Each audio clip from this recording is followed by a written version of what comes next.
বিস্তারিত জানাতে সরাসরি যুক্ত আছেন সহকর্মী আতিকুর রহমান। আতিক, মহাসড়কে যানবাহন চলাচল এখন কি স্বাভাবিক রয়েছে?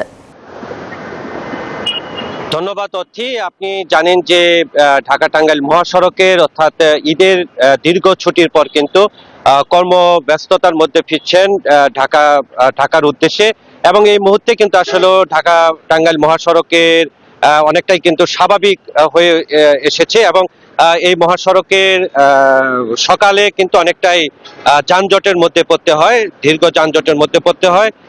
মহাসড়কের কয়েকটি সড়ক দুর্ঘটনার কারণে কিন্তু এই মহাসড়কের যে যমুনা সেতু রয়েছে সেই যমুনা সেতু টোল আদায়ের বন্ধ থাকে, যার কারণে যানজট যানজট হয়।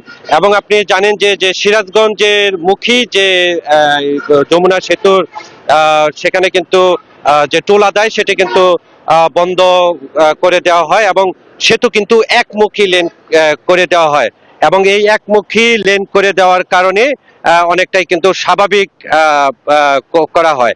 এবং এই যে মহাসড়কে যারা কর্মব্যস্ততায় তারা কিন্তু ফিরছেন, এবং শেষ সময় আসলে এই যে যারা ঢাকাগামী হচ্ছেন, কর্মস্থলে ফিরছেন, তাদের কিন্তু অনেকটাই ভোগান্তির মধ্যে তাদের পড়তে হয়।